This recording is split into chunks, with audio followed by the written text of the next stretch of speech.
अस्सलाम वालेकुम, welcome to my channel. कैसे हैं आप लोग। आज की वीडियो में हम कंडीशनल प्रोबेबिलिटी पढ़ने जा रहे हैं डिस्क्रीट मैथ के अंदर। इसके अंदर हम मल्टीप्लिकेशन थ्योरम को भी डिस्कस करेंगे और ये भी देखेंगे कि दो इवेंट्स जो है वो इंडिपेंडेंट कैसे होते हैं।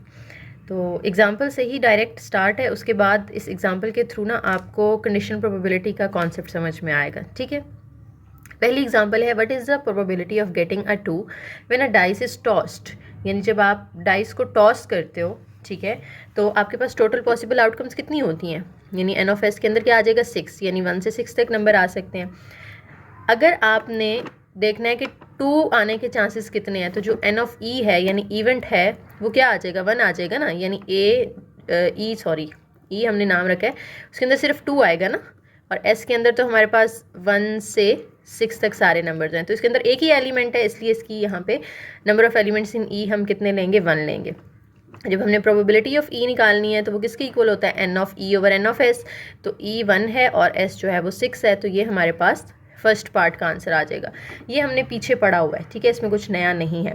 बी पार्ट देखें, थोड़ा सा आपको इसमें डिफरेंट कॉन्सेप्ट सिखाने की कोशिश की गई है। An even number appears on a tossing a die. यानी जब आप डाई को टॉस करते हैं, एक डाई को या डाइस कह लें आप, तो इवन नंबर आता है। इवन नंबर कौन कौन से आएंगे उसके ऊपर, 2, 4 और 6 आएगा ना, ठीक है।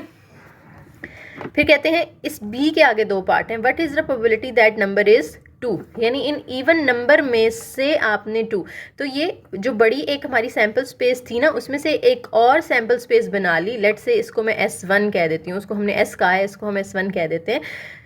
अब इसमें से आपने इवेंट चूज किया, ठीक है। लेट से इस इवेंट को हम ए का या जैसे आपकी बुक में दिया हुआ बी का नाम दे दें। इसी तरह से सेकंड पार्ट के अंदर कहते हैं what is the probability that the number is 3। यानी जो इवेंट सी है उसके अंदर हमने क्या लेना है, गेटिंग अ 3, ठीक है। तो 3 तो है नहीं इसके अंदर, तो ये तो एम्प्टी सेट आ जाएगा, ठीक है। तो ये हमने दोनों इवेंट लिख लिए। दोबारा सुन लें क्या नई चीज़ है यहाँ पे, कि एक बड़ी सैम्पल स्पेस में से आपने एक और छोटी सैम्पल स्पेस बनाई और उसमें से अब आप 2 इवेंट्स को जो है वो यहाँ पे डिफाइन कर रहे हैं, ठीक है। अब आपने अगर बी की प्रोबेबिलिटी निकालनी है ना, प्रोबेबिलिटी ऑफ बी, तो आप कैसे निकालोगे, N of B over N of S1। क्योंकि ये जो हमने लिया है इवेंट, ये छोटी सैम्पल स्पेस में से लिया है, तो इसके टोटल एलिमेंट्स कितने हैं, 3 हैं, और यहाँ पे क्या है, 1 है, तो 1/3 आंसर आएगा। इस तरह से अगर आपने प्रोबेबिलिटी ऑफ सी निकालनी है, तो सी तो एम्प्टी सेट है, यानी इसमें नंबर ऑफ एलिमेंट्स कितने हैं, 0, 0/3 आ जाएगा। तो हमारा आंसर क्या हो गया, यहाँ पे 0 आ गया, ठीक है। तो ये होती है कंडीशनल प्रोबेबिलिटी, कि आप सैम्पल स्पेस में से एक और जो है वो सैम्पल स्पेस बना लेते हो। या इस तरह कह सकते हो कि एक इवेंट पहले अकर हो चुका है, ठीक है। यानी आप बी एक इवेंट ले रहे हो जिसमें आप कह रहे हो कि 2 अकर होगा given that an even number occur. यानी पहले आपने एक बड़ी सैम्पल स्पेस में से इवन नंबर्स चूज कर लिए, फिर आप उसमें से इवेंट्स को चूज कर रहे हो, तो ये होती है कंडीशनल प्रोबेबिलिटी, ठीक है। मजीद इसकी एग्जांपल्स करते हैं। सपोज दैट, इसकी मैथमेटिकल फॉर्म, डेफिनेशन वगैरह भी हम आगे चल के करेंगे, ठीक है। Suppose that an urn contain 3 red balls, 2 blue balls and 4 white balls and, यहाँ पे ना स्टेटमेंट थोड़ी सी मिस हुई हुई है, तो अभी मैं आपको साथ साथ बताती हूँ कि इसमें क्या है। देखिए सबसे पहले तो आपके पास टोटल बॉल्स कितनी है, 3 2 5, 5 + 4 9, यानी एन ऑफ एस जो है वो हमारे पास कितना हो जाएगा, 9 हो जाएगा, ठीक है। अब वो कहते हैं कि आपने एक बॉल सेलेक्ट की है और लेट से वो बॉल जो है वो क्या है, रेड है। अब रेड बॉल्स कितनी है, 3 है ना, तो उसकी जो प्रोबेबिलिटी होगी पी ऑफ ए, इसको आप लेट से कह दें, वो क्या हो जाएगी 3/9, क्योंकि रेड बॉल्स जो हैं वो 3 हैं और टोटल कितनी है, 9 है। कटिंग करेंगे तो हमारे पास आंसर आ जाएगा 1/3, ठीक है। उसके बाद कहते हैं एक और इवेंट है, the ball selected is not white. यानी जो आपने बॉल सेलेक्ट करनी है वो वाइट ना हो, ठीक है। वाइट अगर वो नहीं है तो हम ये वाली चीज़ तो यहाँ से निकाल देंगे ना। पीछे हमारे पास सिर्फ 2 केसेस रह गए कि 3 रेड बॉल्स हैं और 2 वाइट बॉल्स हैं, तो आपके पास टोटल सिर्फ अब कितनी बॉल्स रह गई, 5 बॉल्स रह गई ना। इन 5 में से आपने एक रेड सेलेक्ट करनी है, ठीक है। अब ये लेट से ये जो 5 वाला इवेंट है हम इसको एफ कह रहे हैं, और जो रेड वाला इवेंट है उसको हमने ई कहा था ना। यानी अब आपने प्रोबेबिलिटी ऑफ ई फाइंड करनी है, हालांकि जो हम प्रोबेबिलिटी पहले ई की फाइंड कर चुके हैं, लेट से इसको हम ई का नाम दे दें, जो मैंने अभी पीछे ए कहा था, रेड वाला, ठीक है। उसकी प्रोबेबिलिटी हम ऑलरेडी फाइंड कर चुके हैं, लेकिन अब उसकी प्रोबेबिलिटी फाइंड करनी है गिवन दैट एफ अकर्स। यानी पहले एफ अकर होगा, फिर आपने इस ई की प्रोबेबिलिटी फाइंड करनी है। अब एफ क्या है कि वाइट निकाल दो, यहाँ से सिर्फ रेड और ब्लू वाली ले लो, तो ये है कंडीशनल प्रोबेबिलिटी। और इसको लिखते कैसे, इसको यूँ लिखते हैं, पी ऑफ ई आपने फाइंड करना है given that F has been अकर।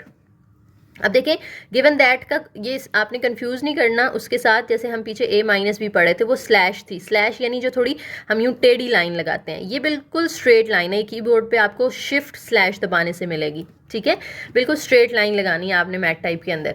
तो इससे हम पढ़ते हैं गिवन दैट। अब इस ई की प्रोबेबिलिटी हमने फाइंड करनी है। तो अब देखें हमारे पास टोटल पॉसिबल कितनी है, 5 है ना, ठीक है। तो आपने उस 5 में से रेड वाली 3 में से एक चूज़ करना है, ठीक है। तो 3/5 क्योंकि रेड 3 है और टोटल अब सिर्फ 5 है। तो अब probability of E given that F किसके इक्वल है, 3/5। यहाँ पे उसकी डेफिनेशन आ गई प्रॉपर आपके पास, let E and F be two events in sample space of an experiment with P F is not equal to 0।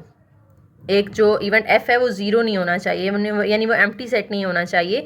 Conditional probability of E given F, E given F, इसको क्या पढ़ते हैं, ई given F. और इसको इस तरह से लिखते हैं ई, और ये हमारे पास एक स्ट्रेट लाइन होती है, इसको हम फिर बाद में एफ लिखते हैं। तो E given F is defined as, उसका फॉर्मूला क्या होता है, ये उसका फॉर्मूला होता है, बहुत इंपॉर्टेंट है, एमसीक्यू में भी आ सकता है और आपने इसे आगे क्वेश्चंस में भी यूज़ करना है। P of E given F कैसे फाइंड करते हैं, यानी इन दोनों का इंटरसेक्शन ले लें और नीचे डिवाइड कर दें बाद वाले की प्रोबेबिलिटी के साथ। बाद वाला यानी इस लाइन के बाद वाला सेट जो भी है ना, जैसे यहाँ पे एफ है तो एफ की प्रोबेबिलिटी के साथ हम उसको डिवाइड कर देंगे, ठीक है। अब आगे एग्जाम्पल है, लेट ए, पीछे जो हमने 2 एग्जाम्पल्स किए हैं ना वो सिर्फ आपको कॉन्सेप्ट समझाने के लिए थी, आपने बेसिकली ये वाली आगे वाली एग्जाम्पल्स करनी है अच्छे से, ठीक है, जिनमें ये फार्मूला हम यूज़ करके फिर हम आंसर देंगे कंडीशनल प्रोबेबिलिटी का। कहते हैं let A and B be two events of an experiment such that P of B दिया हुआ है, P of A intersection B दिया हुआ है, what is the conditional probability of P A given B. तो कंडीशनल प्रोबेबिलिटी का हमने ऊपर फॉर्मूला पढ़ा है ना, P of A given B किसके इक्वल होगा, इन दोनों का intersection, P of A intersection B, और नीचे बाद वाले की प्रोबेबिलिटी यानी बी की प्रोबेबिलिटी। तो ए इंटरसेक्शन बी की प्रोबेबिलिटी हमें कितनी दी हुई है, 1/6 दी हुई है, और बी की प्रोबेबिलिटी हमें 1/4 दी है। तो 1/6 को डिवाइड कर देना है 1/4 के साथ। अब देखें 1/6 और 1/4 डिवाइड हो रहा है, मल्टीप्लाई होगा तो 4/1 हो जाएगा। कटिंग होती है तो यहाँ पे कर लें, आंसर हमारा आ जाएगा 2/3। अच्छा जी, उसके बाद है कहते हैं let A and B be events with P of A given है, पी ऑफ बी गिवन है, P of A intersection B given है, आपने P of A given B find करना है। सेम इसी तरह से आप फाइंड कर लेंगे जैसे मैंने अभी ऊपर करवाया है, ठीक है। P of A intersection B over P of B, तो P of A intersection B की वैल्यू पुट करें, पी ऑफ बी की वैल्यू पुट करें तो आंसर आ जाएगा। P of B given A, इसका फॉर्मूला क्या बनेगा, बी गिवन ए किसके इक्वल होगा, दोनों का इंटरसेक्शन ले लेना है आपने, एक ए इंटरसेक्शन बी लिखें या बी इंटरसेक्शन ए लिखें, बात तो एक ही है ना। और जो बाद वाला है उसकी प्रोबेबिलिटी से आप डिवाइड कर दोगे, यानी अब ए की प्रोबेबिलिटी से डिवाइड करेंगे, वैल्यूज़ दी हुई हैं, दोनों की जगह पुट करें, आंसर आ जाएगा। P of A union B find करना है, तो P of A union B कैसे फाइंड करते हैं, हमने पीछे एडिशन लॉ पढ़ा था ना, P of A plus P of B minus P of A intersection B, और तीनों की वैल्यूज़ ऊपर आपको दी हुई है, पी ऑफ ए की भी दी है, बी की भी दी है और इसकी भी दी है, तीनों पुट करेंगे तो आंसर आ जाएगा, ठीक है। फोर्थ पार्ट जो है उसमें कहते हैं P of A complement given that B complement. तो गिवन दैट में हम क्या करते हैं, कंडीशनल प्रोबेबिलिटी का फॉर्मूला लगाते हैं ना, यानी इन दोनों का intersection, A complement intersection B complement, और बाद वाले की प्रोबेबिलिटी यानी बी कॉम्प्लीमेंट की प्रोबेबिलिटी। अब इसकी वैल्यू तो हमारे पास नहीं है, ठीक है, तो हम क्या करेंगे, हम डी मॉर्गन्स लॉ हमें याद है ना, मैंने आपको लास्ट लेक्चर में भी समझाया था, डी मॉर्गन्स लॉ में क्या होता है कि अगर इस तरह से अलग अलग कॉम्प्लीमेंट है और आप होल कॉम्प्लीमेंट करते हो तो जो बीच में इंटरसेक्शन है वो किस में कन्वर्ट हो जाता है, यूनियन में, यानी A union B whole complement equal होता है A complement intersection B complement. तो इसकी जगह हमने ये लिख दिया, और बी कॉम्प्लीमेंट की भी वैल्यू नहीं है हमारे पास ऊपर, हमें तो पी ऑफ बी दिया हुआ है ना, पी ऑफ बी कॉम्प्लीमेंट नहीं दिया, तो बी कॉम्प्लीमेंट कैसे निकलेगा, यानी 1 में से आप इस पी ऑफ बी को क्या कर दें, माइनस, जिसका कॉम्प्लीमेंट होता है उसको हम 1 में से माइनस कर देते हैं। अब इसके भी कॉम्प्लीमेंट की तो वैल्यू नहीं है ना हमारे पास, तो हम क्या करेंगे 1 में से माइनस कर देंगे probability of A union B, जिसका कॉम्प्लीमेंट होता है उसको 1 में से हम माइनस कर देते हैं, ठीक है। तो इसको हमने 1 में से माइनस किया, नीचे भी हमने पी ऑफ बी को 1 में से माइनस किया। अब इन दोनों की वैल्यूज़ हमारे पास मौजूद हैं, ए यूनियन बी की आपने इधर थर्ड पार्ट में निकाली है, ठीक है, थर्ड पार्ट में हम ए यूनियन बी की वैल्यू अभी निकाल चुके हैं, वो आपने पुट कर देनी है और 1 में से माइनस कर देना है। और नीचे पी ऑफ बी की वैल्यू पुट कर देनी है जो कि आपको क्वेश्चन के अंदर दी हुई है। ठीक है, दोनों पुट करेंगे, सॉल्व करेंगे तो आंसर आ जाएगा। सिंप्लीफाई कर लेंगे ना आप लोग एलसीएम वगैरह लेके, उस पर मैं अगर जाऊँगी तो बहुत टाइम लग जाएगा। नेक्स्ट एग्जाम्पल है find probability of B given A. B given A find करना है if A is a subset of B. अच्छा, अगर ए जो है वो बी का सबसेट है तो इसका मतलब है ए छोटा है और बी जो है वो बड़ा है। और अगर मैं इन दोनों का इंटरसेक्शन लूँ तो इंटरसेक्शन क्या होता है, कॉमन होता है ना। तो आपको पता है ए के सारे एलिमेंट बी के अंदर मौजूद हों तभी तो हम कहते हैं कि ए उसका सबसेट है। तो इसका आंसर क्या आएगा, ए ही वापस आ जाएगा। एग्जाम्पल के थ्रू आपको समझाती हूँ। जैसे देखें, अगर ए 1 2 है और बी है हमारे पास 1 2 3, ठीक है। देखें ए के जितने भी एलिमेंट्स हैं वो सारे इसके अंदर मौजूद है ना, यानी ए सबसेट ऑफ बी। अगर आप इनका इंटरसेक्शन लेंगे तो वो 1 और 2 कॉमन आ रहा है सिर्फ, तो ये 1 और 2 तो ए के ही एलिमेंट्स हैं, यानी ए ही वापस आपके पास आ जाएगा। ये चीज़ आपने याद रखनी है। Whenever a set is subset of another, their intersection is always the smaller set। ठीक है, जो सबसेट होता है ना वो आपका आंसर आ जाता है इंटरसेक्शन के अंदर। ठीक है, अब आपने फाइंड क्या करना है, B given A, P of B given A. तो कैसे फाइंड करेंगे, दोनों का इंटरसेक्शन ले लेंगे और बाद वाले की प्रोबेबिलिटी के साथ आपने इसको डिवाइड कर देना है। अब मैंने ऊपर कहा था कि ए इंटरसेक्शन बी किसके इक्वल होता है, ए के इक्वल होता है, यानी probability of A intersection B probability of A के ही इक्वल आ जाएगी। नीचे भी प्रोबेबिलिटी ऑफ ए है, दोनों को आप कैंसिल करें तो आंसर क्या आ जाएगा, 1। तो ये आपने फर्स्ट पार्ट में इसका आंसर निकाल लिया। सेकेंड पार्ट में कहते हैं A and B are mutually exclusive. Exclusive का मतलब क्या है, एक्सक्लूसिव का मतलब है कि उनमें कुछ भी कॉमन नहीं है। यानी जब आप P of B given A find करोगे उसका फॉर्मूला लगाओगे P of A intersection B over P of A की प्रोबेबिलिटी। ठीक है, वही फॉर्मूला जो ऊपर हमने खोला है। लेकिन अब वो कह रहे हैं कि दोनों म्यूचुअली एक्सक्लूसिव हैं। इसका मतलब है कि इनका इंटरसेक्शन जो है उसके अंदर कुछ भी नहीं आएगा, वो एम्प्टी सेट होगा, कुछ भी कॉमन नहीं है। तो इसका मतलब है प्रोबेबिलिटी तो 0 हो जाएगी ना इसकी, क्योंकि कुछ भी कॉमन नहीं है। और नीचे पी ऑफ ए है 0 ओवर समथिंग 0। तो इस तरह से आपने इन दोनों पार्ट्स के आंसर कर दिए। ठीक है, नेक्स्ट कहते हैं suppose that an urn contains 3 red balls marked 1 2 3, 1 blue ball marked 4 and 4 white balls mark 5 6 7 8। Total balls कितनी हो गई, 8 हो गई ना। तो एन ऑफ एस तो यहाँ से हमें मिल गया कितना, 8। उसके बाद कहते हैं a ball is selected at random and its colour and number noted. यानी आप एक बॉल सेलेक्ट करते हो तो पार्ट 1 में कहते हैं what is probability that it is red. अब रेड बॉल्स कितनी है, 3 है ना। तो आपने जब प्रोबेबिलिटी ऑफ लेट से हम इसको ए कह देते हैं या ई कह देते हैं, जो भी आप कह दें, तो हमारे पास रेड कितनी है, 3 रेड बॉल्स हैं। तो इसकी प्रोबेबिलिटी 3 ओवर 8 आ जाएगी क्योंकि टोटल 8 है। तो पार्ट 1 तो सिंपल सा था। What is the probability that it has an even number marked on it. Even number कौन कौन सा है इसमें से, 2 है, 4 है, 6 है और 8 है। तो कितने इवन नंबर्स आ गए यहाँ पे, 4 आ गए ना। यानी अगर मैं प्रोबेबिलिटी इसको एफ इवेंट का नाम दे देती हूँ, इवन नंबर वाले को एफ कह देते हैं, रेड वाले को हमने ई कहा और इवन नंबर वाले को एफ कह दिया। तो प्रोबेबिलिटी ऑफ एफ किसकी इक्वल होगी, 4/8, क्योंकि 4 इवन नंबर है इन 8 में से। ये भी सिंपल सा था, इसमें भी एक ही बस इवेंट दिया हुआ था। थर्ड में क्या कहते हैं, what is the probability that it is red if it is non that ball selected has an even number marked on it. यानी दोनों चीज़ें आ गई, रेड वाली भी आ गई और इवन नंबर वाली भी आ गई। अब कैसे पता चलेगा, गिवन दैट तो इसमें लिखा नहीं हुआ, तो कैसे पता चलेगा कि उस लाइन से पहले कौन सा आना है और बाद में कौन सा आना है। ये जो इफ़ वाला होता है ना, इफ़ इट, इसको हम लेट करें कि गिवन दैट, मतलब इसको हम गिवन दैट अज्यूम करते हैं। ठीक है, हम क्या कहेंगे, रेड वाला पहले आएगा और ये जो इफ़ वाली स्टेटमेंट है ना, इसको हम फिर लाइन के बाद में लिखते हैं। यानी रेड को हमने ई कहा था ना, तो ई पहले आएगा, लाइन के बाद जो है फिर ये इफ़ वाली स्टेटमेंट यानी इवन वाली आ जाएगी जिसको हमने एफ कहा हुआ है। अब इसकी प्रोबेबिलिटी किसकी इक्वल होगी, ई इंटरसेक्शन एफ ओवर बाद वाले की यानी एफ की प्रोबेबिलिटी। अब एफ की तो प्रोबेबिलिटी हमने निकाली हुई है, नीचे तो हमारे पास वो आ गई।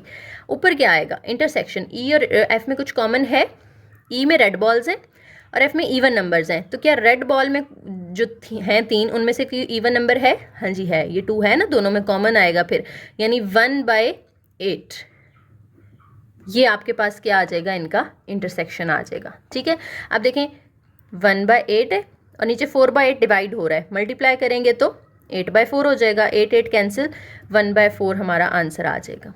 ठीक है, फोर्थ पार्ट में क्या कहते हैं, what is the probability that it has an even number marked on it if it is non that the ball selected is red, यानी अब इवन नंबर पहले आ गया और इफ़ इट के साथ कौन सी स्टेटमेंट आ गई, रेड वाली। यानी अब हमने प्रोबेबिलिटी इवन को हमने एफ कहा था ना, तो एफ लाइन से पहले आएगा और इफ़ के साथ रेड वाली स्टेटमेंट आ गई, यानी अब वो रेड वाला जो इवेंट ई है वो बाद में आएगा। तो फॉर्मूला क्या होगा, E intersection F over probability of E. ठीक है, दोनों की वैल्यूज पुट करें, प्रोबेबिलिटी ऑफ ई हमने अभी निकाली है, इंटरसेक्शन की मैंने आपको यहाँ बता दी क्या है, दोनों की वैल्यूज पुट करें तो हमारा आंसर आ जाएगा। नेक्स्ट एग्जांपल में कहते हैं let a pair of dice be tossed. Pair of dice का मतलब है कि यहाँ पे जो टोटल हमारे पास सैम्पल स्पेस बनेगी वो 36 होंगी, वो 1 1 1 2 1 3 वाली। ठीक है, काफ़ी दफ़ा रिपीट हो गई हुई है। If the some is 7 find the probability that one of the dice is 2। दो इवेंट्स आ गए और इफ़ के साथ आ गई, तो इफ़ वाली जो है हमने कहा था कि हमने लाइन के बाद रखनी होती है। ठीक है, यानी यहाँ से एक तो हमें ये पता चल गया ना कि कंडीशनल प्रोबेबिलिटी यूज़ होनी है क्योंकि इफ़ आ गया। ठीक है, गिवन दैट आ जाए, इफ़ आ जाए, वहाँ पे पता चल जाता है कि हमने कंडीशनल प्रोबेबिलिटी का फॉर्मूला यूज़ करना है। ठीक है, अब कंडीशनल प्रोबेबिलिटी के अंदर लेट से हम इस इवेंट को जो है वो ए कह देते हैं या इसको हम लेट से एफ कह देते हैं, और one of the dice is 2। 2 वाला जो इवेंट है उसको हम क्या कह देते हैं, ई कह देते हैं। मैंने इसको ई और इसको एफ क्यों नहीं कहा, क्योंकि यहाँ पे इफ़ वाली जो स्टेटमेंट है वो हमने लाइन के बाद लिखनी होती है ना, तो इसलिए ये बाद वाला है तो मैंने इसको एफ कह दिया। आप अगर ई भी लिख देंगे तो नो इशू, कोई मसला नहीं है। ठीक है, फॉर्मूला उसके अकॉर्डिंग हो जाएगा आपका।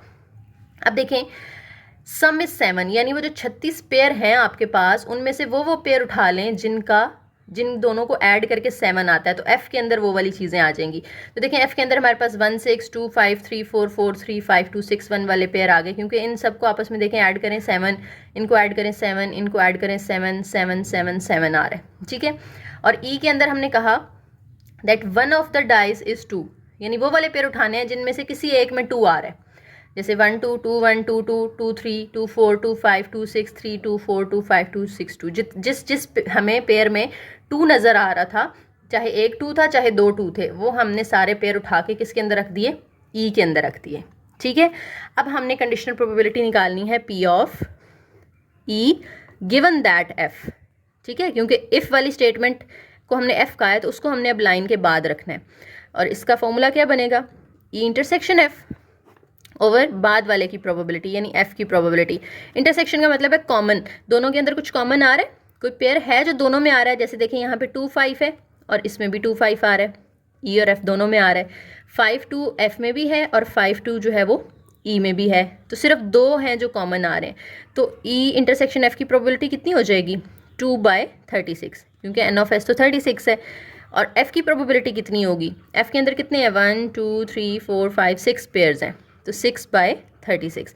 अब 2/36 के साथ ये डिवाइड हो रहा है ना, नीचे मल्टीप्लाई होगा तो इसका उलट हो जाएगा, 36/6 हो जाएगा। 36 कैंसिल, 2 की भी कटिंग हो जाती है यहाँ पे, तो 1/3 आंसर आ गया। ठीक है, नेक्स्ट एग्जाम्पल है, कहते हैं a man visits a family who has 2 children, one of the children a boy comes into the room. यानी एक बंदा एक फैमिली को विजिट करता है तो उनके कितने बच्चे हैं, 2 बच्चे हैं। ठीक है, सैम्पल स्पेस क्या बनेगी, देखें पहले मैं एस लिख लेती हूँ कि हो सकता है दोनों बॉयज़ हो सकता है एक उनका बेटा हो और एक जो है वो बेटी हो, एक बॉय हो एक गर्ल हो, या पहले वाली गर्ल हो बड़ी, छोटा बॉय हो, या दोनों गर्ल्स हो सकती हैं।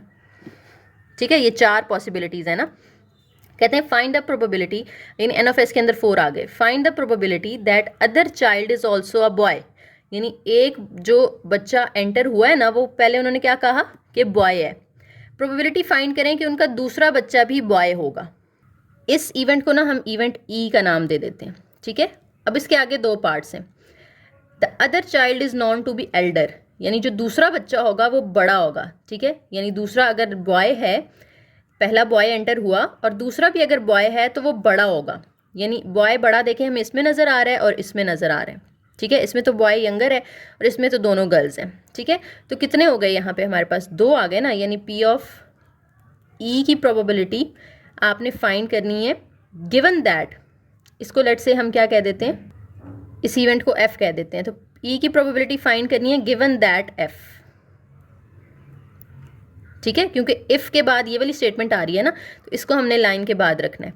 अब देखिए इसका फॉर्मूला क्या बनेगा, P of E intersection F over P of F, क्योंकि बाद में एफ आ रहा है।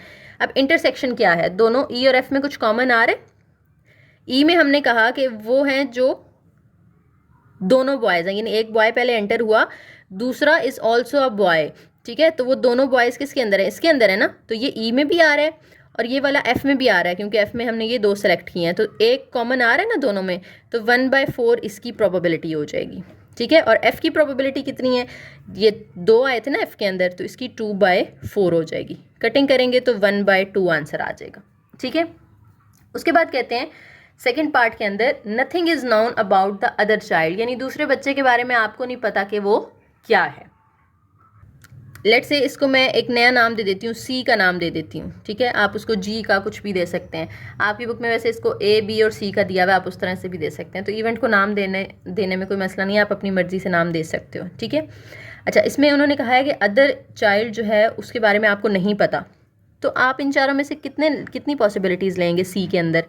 या तो हो सकता है दूसरा भी बॉय हो, या हो सकता है दूसरी गर्ल हो, या हो सकता है कि उससे बड़ी गर्ल हो।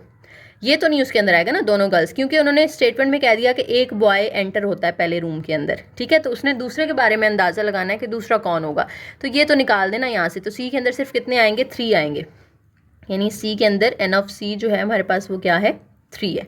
और एन ऑफ ई हमने पहले ऊपर देखा था कि वो 1 है, कि उसमें दोनों बॉयज़ हैं, ठीक है। अच्छा, अब आपने प्रोबेबिलिटी फाइंड करनी है इस ई की गिवन दैट सी, क्योंकि इफ़ के बाद ये सी वाली स्टेटमेंट आ रही है, तो ई गिवन दैट सी, तो क्या आएगा, P of E intersection C over P of C. Intersection के अंदर वही चीज़ आ जाएगी कि आपने देखना है दोनों के अंदर कॉमन क्या आ रहा है। तो ई के अंदर जो है वो बॉय बी बी है, और सी के अंदर भी बी बी है, तो दोनों में कॉमन एक ही आ रहा है ना, तो 1/4 आ जाएगा। पी ऑफ सी कितना है, वो हमारे पास है 3/4। कटिंग करें तो हमारा आंसर 1/3 आ जाएगा। नेक्स्ट हमारे पास आ जाता है मल्टीप्लिकेशन थ्योरम। बड़ा सिंपल सा है, हमने पीछे पढ़ा हुआ ना ए यूनियन बी का, उसको हमने एडिशन लॉ कहा था। हमने कहा था कि ए की प्रोबेबिलिटी में हम प्लस कर देते हैं बी की प्रोबेबिलिटी। यहाँ पे क्या है, ए इंटरसेक्शन बी है, इसको हम मल्टीप्लिकेशन कह रहे हैं, इसको हम एडिशन कह रहे हैं, ठीक है। इंटरसेक्शन वाले को हम मल्टीप्लिकेशन कह रहे हैं, और ये किसके इक्वल है, पी ऑफ ए को मल्टीप्लाई कर देना है पी ऑफ बी के साथ, ठीक है। और इसको हम यूँ भी लिख सकते हैं कि P of A multiply by P of B given that A, यानी ए पहले हो चुका है और आपने बी की प्रोबेबिलिटी लेनी है, और इसको आप यूं भी लिख सकते हो, ठीक है। तो सिंपल सा हम तो ये वाला यूज़ करेंगे। असल में ये कहाँ से निकला है, ये प्रोबेबिलिटी का जो हमने कंडीशनल प्रोबेबिलिटी का फॉर्मूला पढ़ा है ना, उसी से निकला है, ठीक है। कंडीशनल प्रोबेबिलिटी हमने क्या पढ़ी थी, ये बी गिवन दैट ए की देख लें। बी गिवन दैट ए की हमने क्या पढ़ी थी, ए इंटरसेक्शन बी आता है और नीचे ए की प्रोबेबिलिटी आ जाती है, ठीक है। तो ए को आप वहाँ जाके मल्टीप्लाई करवा दो, तो देखो बी गिवन दैट ए के साथ पी ऑफ ए मल्टीप्लाई हो जाएगा, और इधर सिर्फ क्या रह जाएगा, ए इंटरसेक्शन बी, जो कि ये है, ठीक है। तो आप इस तरह से आप खोल लो, या आप डायरेक्ट बस ये याद कर लो कि आपने इंटरसेक्शन की जब निकालनी है तो आप दोनों को क्या कर सकते हो, आपस में मल्टीप्लाई कर सकते हो। तो इसी रूल को हम आगे लेकर चलते हैं। कहते हैं lot contains 12 items of which 4 are defective. Total items कितनी है, 12। तो एन ऑफ एस जो है वो हमारा कितना हो जाएगा, 12 हो जाएगा। 4 उसमें से डिफेक्टिव हैं। 3 items are drawn at a random from the lot one after the other, what is the probability that all 3 are non defective, यानी नॉन डिफेक्टिव आपने लेनी है। अब 4 डिफेक्टिव हैं तो बाकी जो 8 होंगी वो नॉन डिफेक्टिव होंगी ना, यानी जो हमारा इवेंट ए है, इवेंट ए, उसकी प्रोबेबिलिटी क्या हो जाएगी, 8/12, यानी टोटल 8 नॉन डिफेक्टिव हैं 12 में से। तो आप उन 12 में से वो वाली 8 चूज़ कर लो, ठीक है। पी ऑफ बी दूसरा इवेंट, ये पहला इवेंट है जिसमें हमने एक जो आइटम है वो सिलेक्ट कर ली है। हमने टोटल कितनी आइटम सेलेक्ट करनी है, 3 करनी है ना, तो हम यहाँ पे 3 इवेंट्स बनाएंगे, पी ऑफ बी और पी ऑफ सी भी लेंगे। अब टोटल 12 थी, जिनमें से 8 आपने करनी थी, तो वो एक तो यहाँ पे चूज़ हो गई। अब पीछे कितनी रह गई, 11 रह गई, और अब आपने 8 नहीं करनी, अब आपने जो नॉन डिफेक्टिव 8 थी उनमें से तो एक सेलेक्ट तो हो गई है ना, अब पीछे कितनी रह गई हैं, 7 रह गई हैं, ठीक है। और सी के अंदर देखें, अब 11 में से भी एक यहाँ पे सेलेक्ट हो जाएगी, तो पीछे टोटल रह गई अब 10, और जो पहले 8 नॉन डिफेक्टिव थी उसमें से आपने ये 2 सेलेक्ट कर ली हैं, तो पीछे 6 नॉन डिफेक्टिव रह गई, तो इसकी 6/10 आ जाएगी, ठीक है। या इसको आप यूँ लिख सकते हो, probability of B given that A has occur, या probability of C given that B and C has occur, ठीक है। तो गिवन दैट वाली फॉर्म में लिख लें या सिंपल इस तरह से भी लिख लें, तो ये भी ठीक है। अब आपने क्या करना है, एंड फाइंड करना है ना आपने, कि तीनों हमने सेलेक्ट करनी है, क्योंकि हमने टोटल 3 सेलेक्ट करनी थी, तो इधर और सिचुएशन नहीं है, बल्कि ये तीनों हमने सेलेक्ट करनी है। यानी हमने P of A and B find करना है, ए इंटरसेक्शन बी, तो वो किसके इक्वल होता है, P of A multiply by P of B. अच्छा सॉरी, यहाँ पे 3 है तो हमने A intersection B intersection C find करना है, और 3 का इंटरसेक्शन है तो यानी आपने तीनों को आपस में क्या कर देना है, मल्टीप्लाई कर देना है। तीनों की वैल्यूज़ हैं आपके पास 8/12 डॉट 7/11 डॉट 6/10। ऊपर वाले आपस में मल्टीप्लाई करें, नीचे वाले आपस में करें, कटिंग होती है तो कर दें, और आंसर अपना लिखते हैं आप 14/55। ठीक है। नेक्स्ट एग्जाम्पल है, an event A is said to be independent of an event B if the probability that A occurs is not influenced by whether B has or has not occurred। यानी आपने अगर for example A की probability find की है और फिर आप B की प्रोबेबिलिटी फाइंड करना चाह रहे हैं, तो B की प्रोबेबिलिटी डिपेंड नहीं करती है A के ऊपर, ठीक है। तो उस केस में आप क्या करते हो, डायरेक्ट इस तरह से P of A intersection B में P ऑफ A और P ऑफ B को आपस में मल्टीप्लाई कर देते हो, वही बात जो पीछे मैंने आपको बताई है, ठीक है। जब वो आपस में डिपेंड नहीं कर रहे होते एक दूसरे पे, तो फिर आप इस तरह से जनरली उनको मल्टीप्लाई कर देते हैं, ठीक है। तो अब हम इससे रिलेटेड एग्जांपल करेंगे। कहते हैं let A be the event that a randomly generated bit string of length 4 begins with a 1 and let B be the event that a randomly generated bit string of length 4 contains an even number of zeros. दो events दिए हैं उन्होंने, एक ए और दूसरा B. तो ए के अंदर क्या क्या है हम लिख लेते हैं। आपने एक बिट स्ट्रिंग लेनी है जिसकी लेंथ क्या है, 4 है, यानी 4 डिजिट्स उसके अंदर आएंगे, और आपको पता है यहाँ पे या तो बिट स्ट्रिंग के अंदर 0 आ सकता है या फिर इसके अंदर 1 आ सकता है, यही दो ऑप्शंस होते हैं ना, इसके अलावा तो कुछ नहीं होता। अब इवेंट ए के अंदर उन्होंने कहा है कि जब आप बिट स्ट्रिंग जनरेट करें ना, तो वो बिगिन विद 1 से शुरू होती हो, यानी यहाँ पे 1 आना चाहिए, ठीक है। अब वो 1 से शुरू होती है तो हो सकता है वो 1 0 0 हो, या हो सकता है वो 1 1 0 0 हो, ठीक है। या वो फिर यहाँ पे आपके सामने सारी ए के अंदर पॉसिबिलिटीज़ उन्होंने लिख दी हैं, ठीक है। आप खुद से भी इस तरह से लिख सकते हो, 1 1 0 हो, या वो 1 0 0 1 हो, ठीक है, या वो 1 0 1 0 हो, या हो सकता है वो आपके पास 1 0 1 1 आ जाए, ठीक है, या 1 1 0 1 आ जाए, या वो 1 आ जाए, ठीक है। तो टोटल 1 2 3 4 5 6 7 8 होनी चाहिए थी हमारे पास, एक हमने यहाँ पे नहीं लिखा, 1 ये टोटल 8 हो जाएंगी। अच्छा, बी के अंदर भी इसी तरह से आपने जो है वो 4 लेंथ की ही लेनी है, लेकिन उसमें कहते हैं कि even number of zeros, zero जो है वो इवन नंबर ऑफ जीरोज़ हों, यानी 2 0 हों, बाकी 2 जो है वो 1 हो।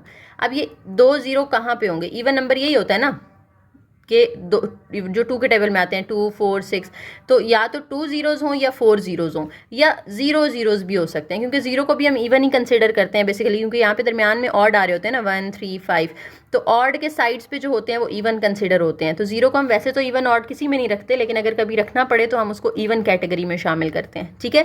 तो अब हो सकता है अगर हम कहते हैं कि 4 हों जीरोज़, तो देखें ये भी तो इवन ही है ना, इवन नंबर ऑफ जीरोज़ हैं। या फिर हम कह सकते हैं कि वो 0 0 1 1 है, या वो 0 1 0 1 है, ठीक है, या वो 0 1 1 0 है, या 1 0 0 1 है, 1 0 1 0 है, 1 1 0 है, या एक भी 0 नहीं है, ठीक है। तो ये सारी पॉसिबिलिटीज़ आ जाएंगी इवन नंबर ऑफ जीरोज़। हर किसी में देखें हमें या तो 2 0 नज़र आ रहे हैं, या 4 आ रहे हैं, या कोई भी नहीं आ रहा, यानी 1 और 3 जीरोज़ किसी के अंदर नहीं है। अब देखिए एन ऑफ ए हमारे पास यहाँ पे क्या आ गया, एन ऑफ एस पहले तो देख लेना, एन ऑफ एस क्या होता है, टोटल 8 इसके अंदर है, 8 इसके अंदर है, तो टोटल ये 16 हो गया। एन ऑफ ए में भी 8 है और एन ऑफ बी में भी कितने हैं, 8 हैं। अब हमने जो है वो क्या फाइंड करना है, प्रोबेबिलिटी फाइंड करनी है किस चीज़ की। देखें पूछ रहे हैं कि are A and B independent events, क्या ये दोनों इंडिपेंडेंट हैं। तो इंडिपेंडेंट का कैसे पता चलता है, हमने कहा था कि इंडिपेंडेंट होंगे तो ये रिलेशन उनके अंदर होल्ड करता होगा, P of A multiply by P of B. तो हम लेफ्ट हैंड साइड अलग से निकालते हैं, राइट हैंड अलग से निकालते हैं। अगर तो दोनों साइड का आंसर सेम आ गया तो हम कहेंगे कि ये इंडिपेंडेंट हैं, अदरवाइज ये इंडिपेंडेंट नहीं है। तो पहले हम ए इंटरसेक्शन बी निकाल लेते हैं, P of A intersection B. उसके लिए हमें पहले ए इंटरसेक्शन बी चाहिए होगा। ए इंटरसेक्शन बी यानी दोनों के अंदर कॉमन क्या क्या आ रहा है, तो देखें क्या क्या कौन कौन से ऐसे आपको यहाँ पे नंबर्स नज़र आ रहे हैं जो सेम है, दोनों के अंदर है। जैसे 1100 इसके अंदर भी है और इसके अंदर भी है, तो उसको मैं यहाँ पे लिख लेती हूँ, ठीक है। उसके बाद हम देखें 1010 यहाँ भी है और 1010 यहाँ भी है, और 4 दफ़ा फन इन दोनों के अंदर मौजूद है।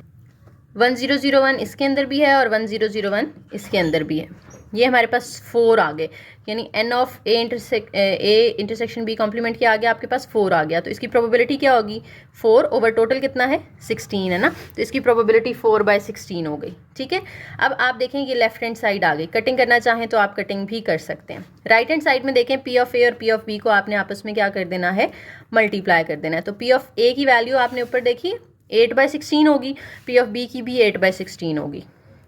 8/16 multiply by 8/16, 8 1s are 8 2s are 8 1s are 8 2s are, तो 1/4 इसका भी आंसर आ जाएगा। तो देखें left and right hand side same आ गई ना, इसका मतलब है A and B are independent. ठीक है, ओके जी। नेक्स्ट एग्जांपल में कहते हैं let a fair coin be tossed 3 times. एक कॉइन है उसको आपने 3 दफ़ा टॉस किया है। ठीक है, अब उसकी पॉसिबल आउटकम्स कितनी होंगी, पहले तो हम एन ऑफ एस लिख लेते हैं। तो सैम्पल स्पेस हमारे पास क्या बनेगी, या तो तीनों दफ़ा हेड आ जाएगा, ठीक है, या 2 दफ़ा हेड और 1 दफ़ा टेल आ जाएगा, या 1 दफ़ा टेल और 2 दफ़ा हेड आ जाएगा। ये हो सकता है पहली दफ़ा टेल, दूसरी दफ़ा हेड, तीसरी दफ़ा टेल आ जाए, या हेड टेल हेड आ जाए, या टेल टेल हेड आ जाए, या हेड टेल टेल आ जाए, या तीनों टेल्स आ जाएं। ठीक है, तो टोटल हमारे पास यहाँ पे 8 पॉसिबल आउटकम्स हैं, यानी एन ऑफ एस तो हमारे पास कितना आ गया 8 आ गया। उसके बाद क्या कहते हैं let A be the event, एक इवेंट ए है। अब उस ए के अंदर क्या क्या आएगा, फर्स्ट टॉस इज हेड, यानी जो पहला टॉस है वो हेड है, तो पहला हेड इसके अंदर आ रहा है, इसके अंदर आ रहा है, और उसके अलावा इसके अंदर आ रहा है, और पहला हेड इसके अंदर आ रहा है। ठीक है, तो हमारे पास 4 यहाँ पे आ गए ना, तो मैं डायरेक्ट वो चारों आपने इधर लिख लेने हैं ए के अंदर, बंद करना है, और फिर एन ऑफ ए बता देना है कि कितना है आपके पास 4 है। ठीक है, अब बी के अंदर उन्होंने क्या कहा है हमसे, बी के अंदर वो कह रहे हैं कि B be the event that second toss is a head, कि जो दूसरे नंबर पे है ना वो हेड है। तो देखें ये दूसरे नंबर पे यहाँ पे हेड आ रहा है, ये भी हेड है दूसरे नंबर पे, ये भी दूसरे नंबर पे हेड है, ये भी दूसरे नंबर पे हेड है, और कोई दूसरे नंबर पे हेड नहीं है। तो 1 2 3 4, एन ऑफ बी भी हमारे पास कितना आ गया 4। एक और वो कहते हैं कि एक इवेंट सी है जिसके अंदर एग्जैक्टली 2 हेड्स आर टॉस्ड इन अ रो, यानी 2 हेड आ रहे हैं और वो दोनों हेड साथ साथ आ रहे हैं। इन अ रो का मतलब है कि दोनों इकट्ठे हैं, तो ये तो नहीं आएगा ना उसके अंदर, क्योंकि इसके अंदर तो 3 हेड है, हमने 2 हेड्स वाला चूज़ करना है। तो एक ये वाला आ जाएगा उसके अंदर, इसमें भी 2 हेड आ रहे हैं और साथ साथ आ रहे हैं, इसमें 2 हेड हैं लेकिन वो इन अ रो नहीं है, बीच में टेल आ गया। ठीक है, हमने सिर्फ वो वाले उठाने हैं जिसमें हेड दोनों साथ साथ हैं, तो वो इसमें दोनों साथ साथ थे और इसमें साथ साथ थे।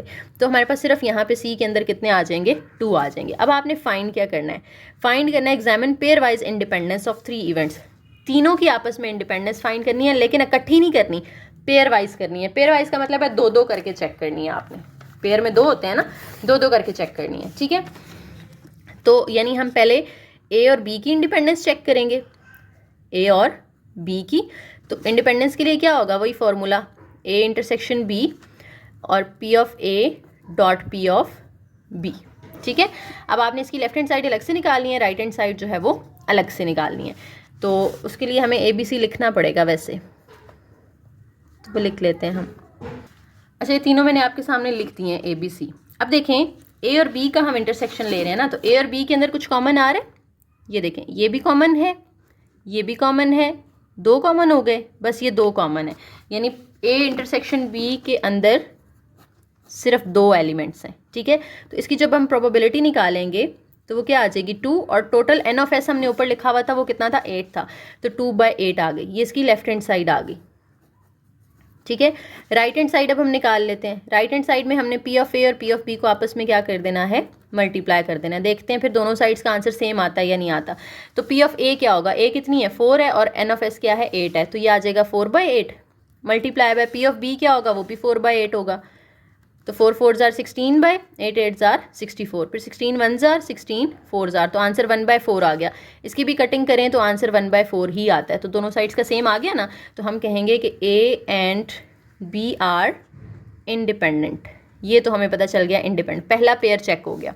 दूसरा पेयर हमने ए और बी का पहले बनाया, तो अब हम बी और सी का बना लेते हैं। तो बी और सी के अंदर देखें क्या क्या कॉमन आ रहा है। बी और सी के अंदर कॉमन आ रहा है THH और THH, HHT और HHT 2 कॉमन आ रहे हैं, तो इसके अंदर भी 2 हो गए। अब हमने अगर इसकी प्रोबेबिलिटी निकालनी है बी इंटरसेक्शन सी की, तो वो 2/8, कटिंग करेंगे तो 1/4, और इसकी राइट हैंड साइड क्या होगी, बी और सी का डॉट प्रोडक्ट ले लेना है, P of A B dot P of C. तो बी की प्रोबेबिलिटी 4/8 है और सी की प्रोबेबिलिटी क्या बनेगी, 2/8 बनेगी। दोनों को मल्टीप्लाई करें, 4 की बेशक कटिंग कर दें, 2 2 से कैंसिल हो जाएगा, तो हमारे पास आंसर आ जाएगा 1/8। तो देखिए ये तो सेम नहीं आया, इधर 1/4 आया, इधर 1/8 आया।